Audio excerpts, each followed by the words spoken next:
By Sri Lanka's best internet package for online learning and online working with many amazing offers. Call 1212 for more information. Sri Lanka Telecom. ලෙන්ගතුකම වැඩි කරගන්න ලව්ජු රුපියල් 50ට අඩු කළා. මාමේ එන්න අපිට එකක් බොමු.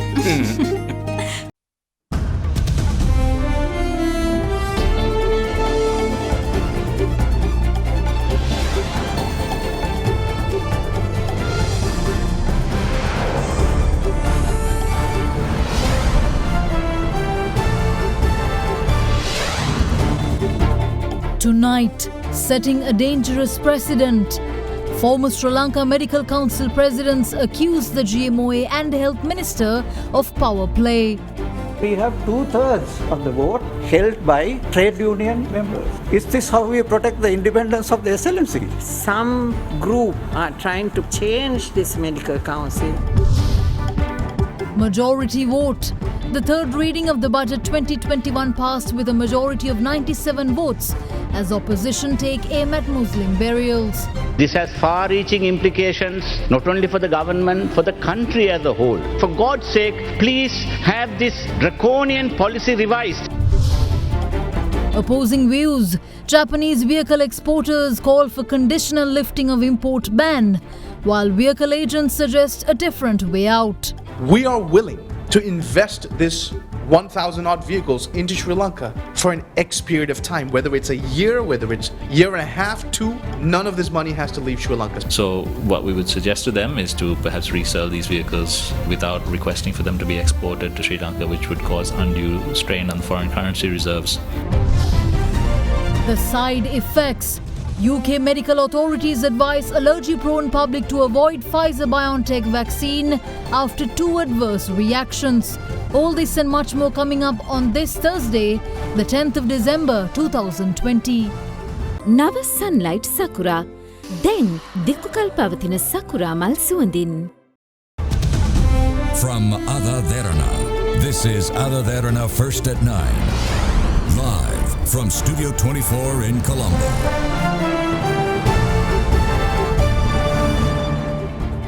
Good evening and welcome to First at 9. I'm Shanila Fernando. Moving on to your top stories for tonight. Former Sri Lanka Medical Council heads have publicly decried the recent removal of 5 members of the current council, including its president, by the Minister of Health. At a media briefing held this afternoon, the senior medical professionals alleged a conspiracy hatched by the Government Medical Officers Association to compromise the independence of the SLMC, the country's apex body in charge of ensuring discipline and ethics in the medical sector.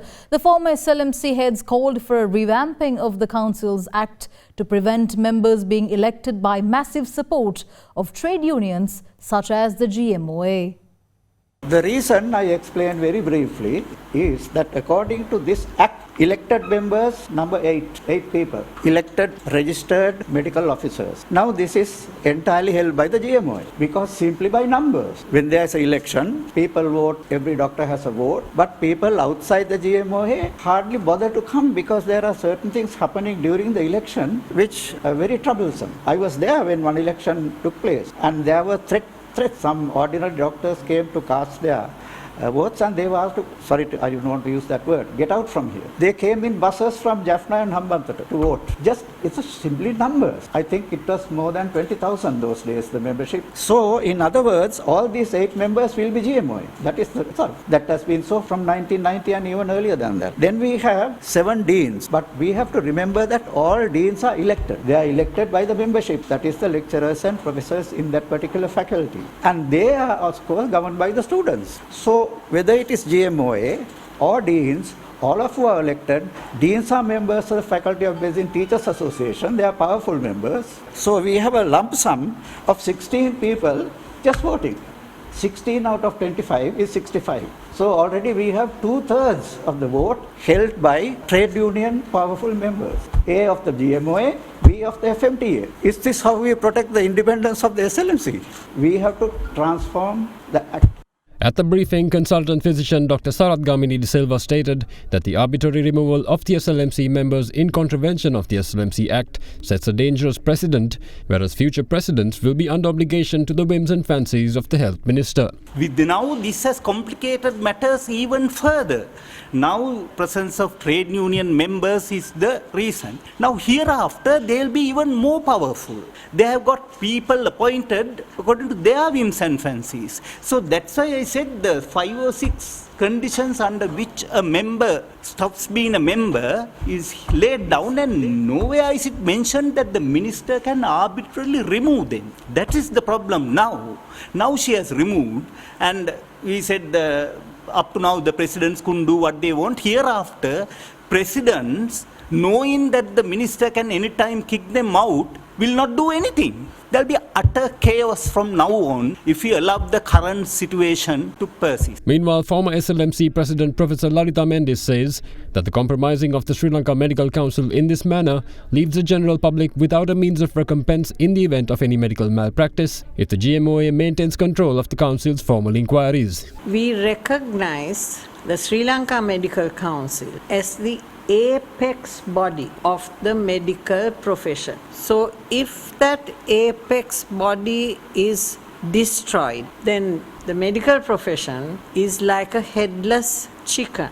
Basically, the medical council is there to look after the health of the people, first. Secondly, to be responsible to discipline the profession. If you have a complaint against a doctor or an institution, you can submit a signed affidavit and that will be inquired in. So what happened here? Suddenly, the minister got it into his head that these 5 people must be sent out. I'm sure some of you have read Alice in Wonderland. Like the Queen of Hearts said, off with their heads. It's like that. I have the letter she wrote to the president saying, you're dismissed.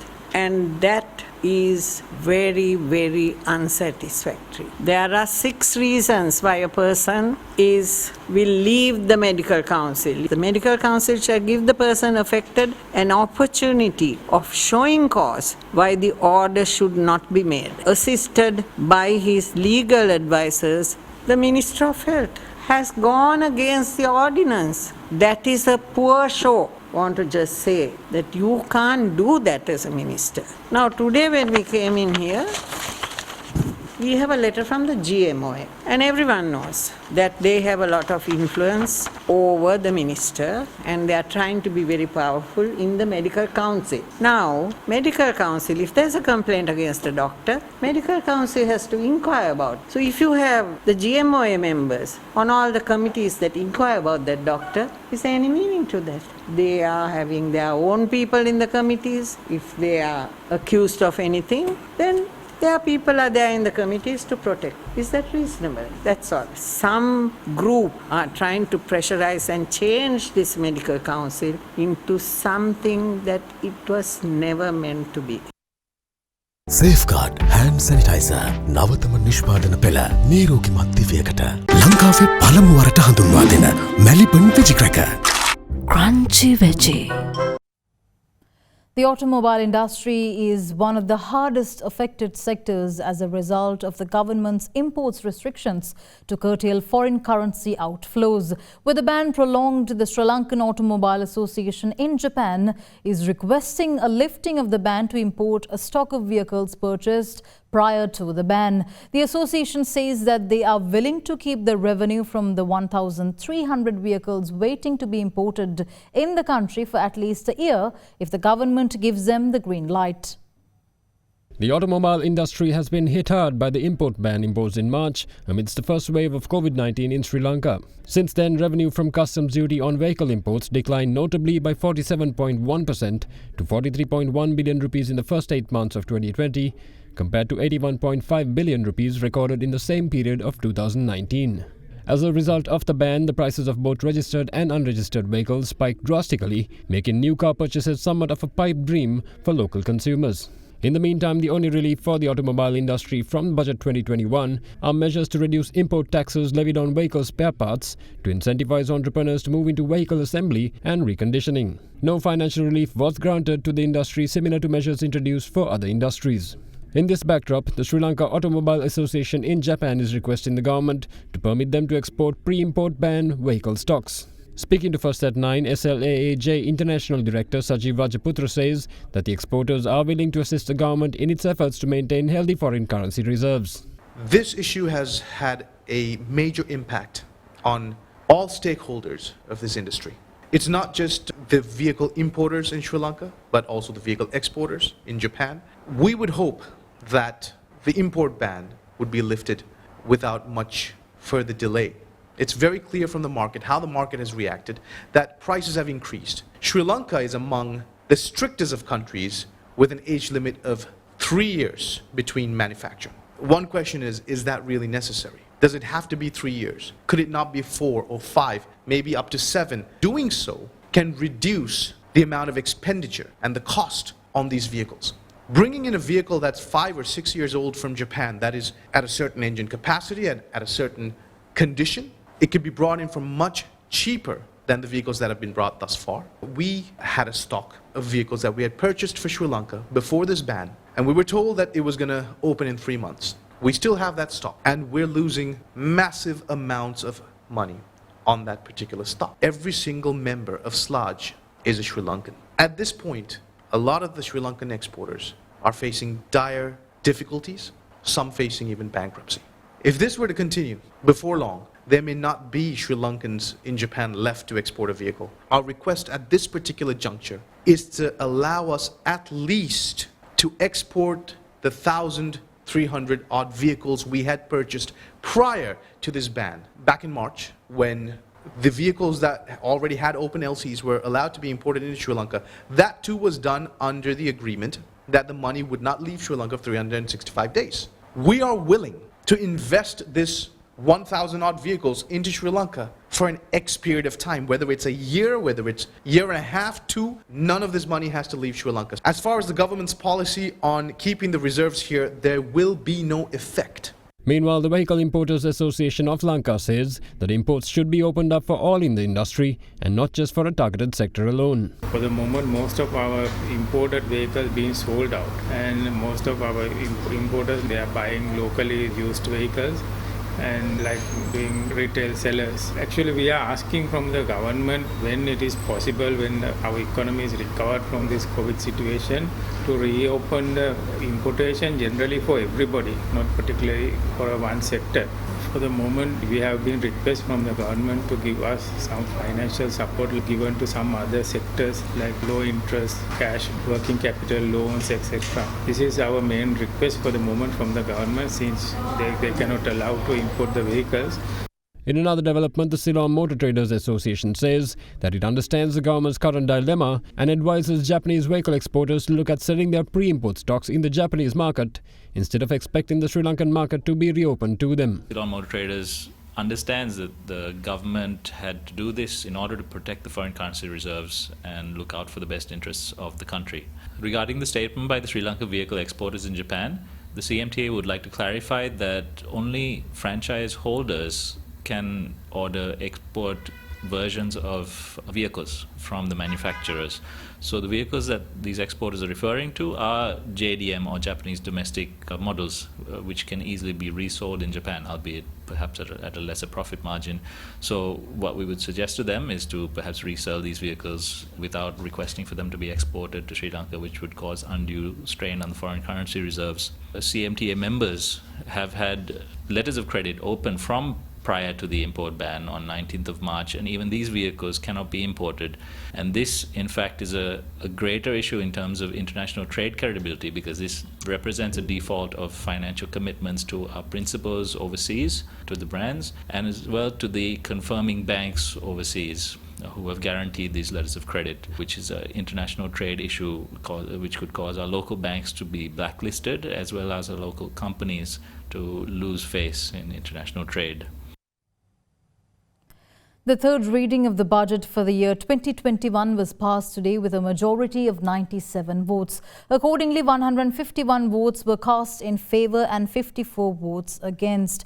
Earlier today, members of the opposition warned the government of far-reaching implications brought on by the failure to uphold burial rights of Muslim COVID-19 deceased.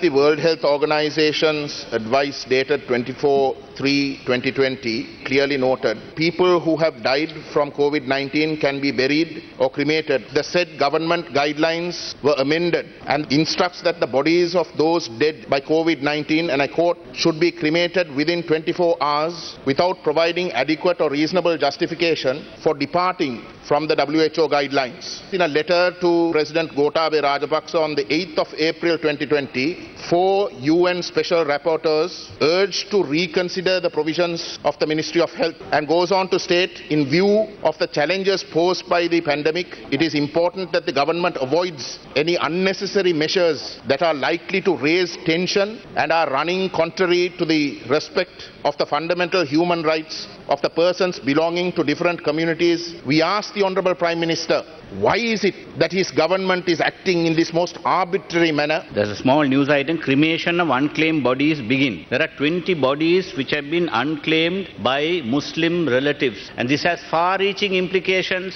not only for the government, for the country as a whole. Despite the fact that the families affected are suffering severe trauma. But then this is a civic resistance movement against the injustice that has been caused to the Muslim community. For God's sake, please have this draconian policy revised, because this has no scientific basis. I'm pleading on the floor of this House that this be done without any further delay, because this is a charade that is being carried out to satisfy some extremist elements.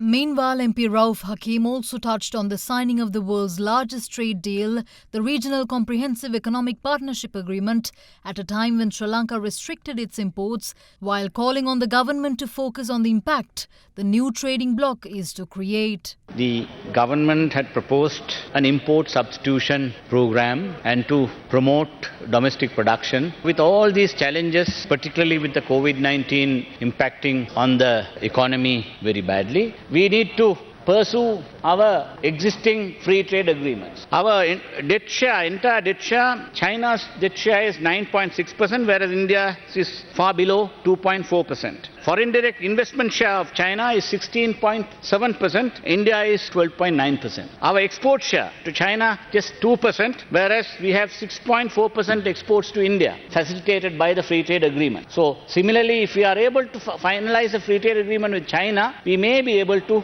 enhance this. Our integration with India and economic friendship with them will have to be further strengthened, not losing out on other advantages with new regional blocs emerging. Because there is almost 90% of the goods in the new RCEP regional trading agreement between China and the 15 countries that have come together. There is going to be tariff concessions among those countries, which is going to affect our chain in a very, very impactful way. Therefore, it is important for us to focus on the trading agreements with the neighboring countries, as well as to look at what impact this new trading bloc is going to create. The vote on the third reading of the budget 2021 was taken this evening. The usual electronic voting process was hindered by a technical glitch, and therefore votes were cast physically. විසර්ජන පනතට පක්ෂව මගේ දකුණු අත පැත්තේ පළවෙනි පේලිය 1 2 3 4 5 6 18යි වම් අත පැත්තේ පළවෙනි පේලිය එක්කෙනයි 151 votes were cast in favour of the budget, while 54 votes were cast against it. පක්ෂව 151යි විරුද්ධව 54යි ඒ අනුව විසර්ජන පනත් කෙටුම්පත තුන්වෙනි වර කියවා සංශෝධන සහිතව සම්මත කරන ලද බව දන්වනු කැමැත්තෙමි. Accordingly, the 2021 budget was passed with a majority of 97 votes. More news on the other side of this break. Stay tuned. Ceylon Bank, the bank with a heart.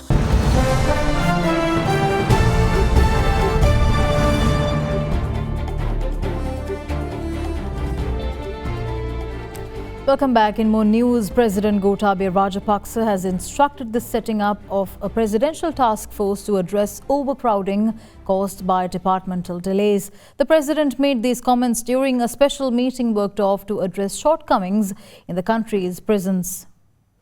A discussion to address the shortcomings prevailing in the country's prisons was worked off under the patronage of President Gotabaya Rajapaksa at the Presidential Secretariat this morning.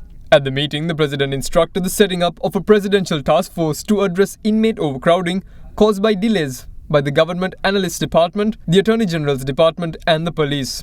Furthermore, it was also decided to commence a rehabilitation program for more than 12,000 inmates in prisons for drug offences. The head of state also instructed officials to explore the possibility of constructing prefabricated prisons in specially identified locations and the improving of facilities using foreign prison examples to reduce congestion. Meanwhile, police media spokesman DIG Ajit Rohana stated that the remains of the 11 inmates killed at the unrest at the Mahara prisons have been identified by their relatives.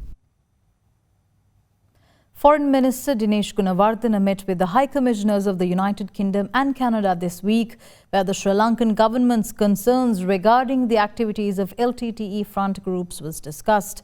During the meeting, the envoys told the Foreign Minister that the acts of non-state entities did not in any way reflect a change in the official positions of their governments.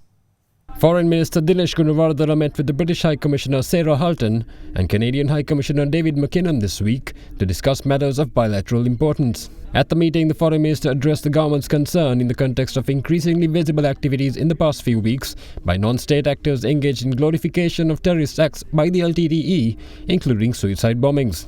During the discussion, serious note was taken by the envoys regarding the use of children in terrorist propaganda activities, leading to the early radicalization of youth. The High Commissioners conveyed the strong position of their governments, expressing a zero tolerance for terrorist activities or glorification of terrorism, and stated, in no way did acts of non-state entities reflect a change in their official positions. Foreign Minister Gunawardena thanked the envoys for their continued commitment in the global fight against terrorism, including efforts to combat the resurgence of the LTTE, a proscribed terrorist group in both their countries. The talks also focused on the shared efforts of countries to support citizens and recalibrated program to pursue economic development to support the well-being of citizens amidst the global pandemic. The Foreign Minister also noted that relations between Sri Lanka, the United Kingdom and Canada as Commonwealth partners are deep-rooted and expressed confidence in continued cooperation. Since the COVID-19 global pandemic broke out in the country earlier in March, a majority of Sri Lanka's COVID-19 deaths have been reported above the age of 71. With that, the Department of Government Information announced the latest update to the death toll today, now standing at 144 after a 20-day-old infant and 62-year-old were added to the tally. Meanwhile, the epidemiology unit advised the Catholic and Christian communities to celebrate Christmas this year under the new normal by avoiding unnecessary travel and to strictly adhere to the prescribed health and safety guidelines.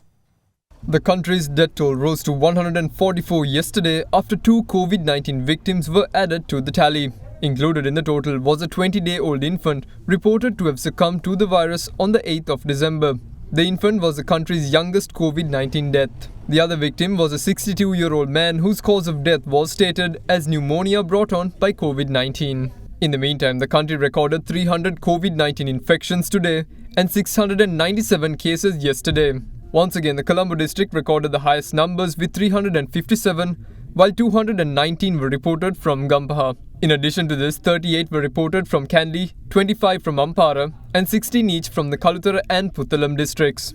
Now we are reaching a festival time, the Christmas and New Year holidays, but this is not the time to celebrate as usual these holidays. So because of that, the Director General of Health Services has issued a press release yesterday advising people how to utilize maximally this New Year holidays without contributing to the spread of COVID-19. This includes Director General of Health Services advises people to restrict as much as possible going out of the home, as well as if you are going for shopping, limit one person per home for shopping, as well as use the closest shopping complexes or shops to your house for shopping. Don't go everywhere roaming around. And also, if there is a queue or something like that in the crowded place, you have to maintain 1 meter distance and should wear a face mask. If somebody is violating these things, you can ask that person to correct that. It is your duty as well as it is your right. And also we know that elderly people will get this disease very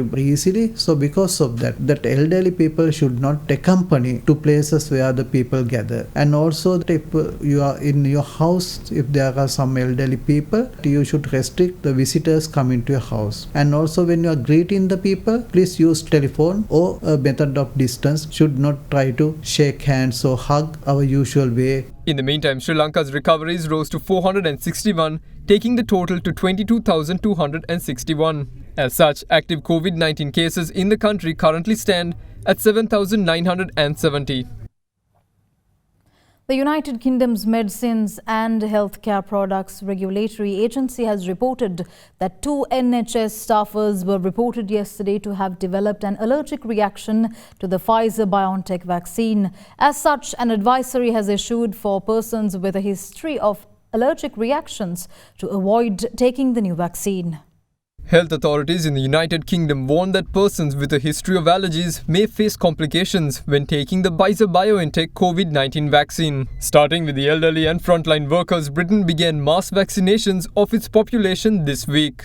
The UK's Medicines and Healthcare Products Regulatory Agency said that there had been 2 reports of anaphylaxis and 1 report of a possible allergic reaction since rollout began.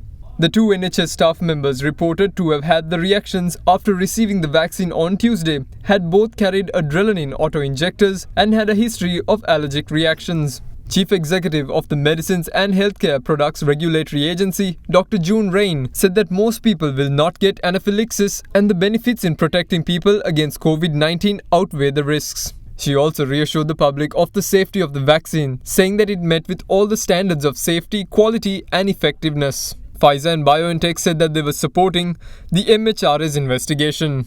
Last week, Britain's MHRA became the first in the world to approve the vaccine developed by Germany's BioNTech and Pfizer, while the US Foods and Drug Administration and European Medicines Agency continue to assess the data. We'll return after this short commercial break. Stay tuned.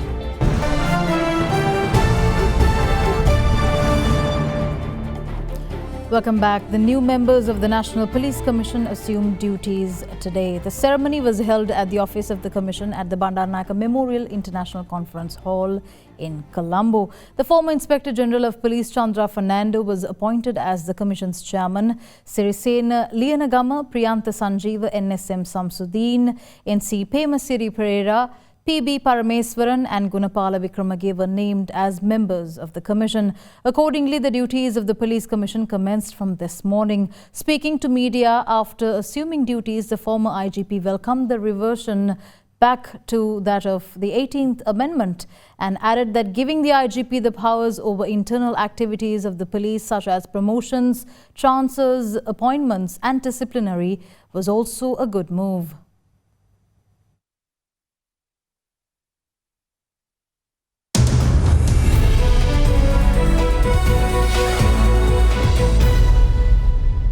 The all-share price index gained 0.78% today, while the S&P SL20 index of more liquid stocks fell 0.63%. Meanwhile, the rupee was quoted flat at 185 rupees and 70 cents to 186 rupees to the US dollar after closing firmer at 185 rupees and 70 cents to 186 rupees yesterday. Here's a look at how the rupee traded against other major currencies today.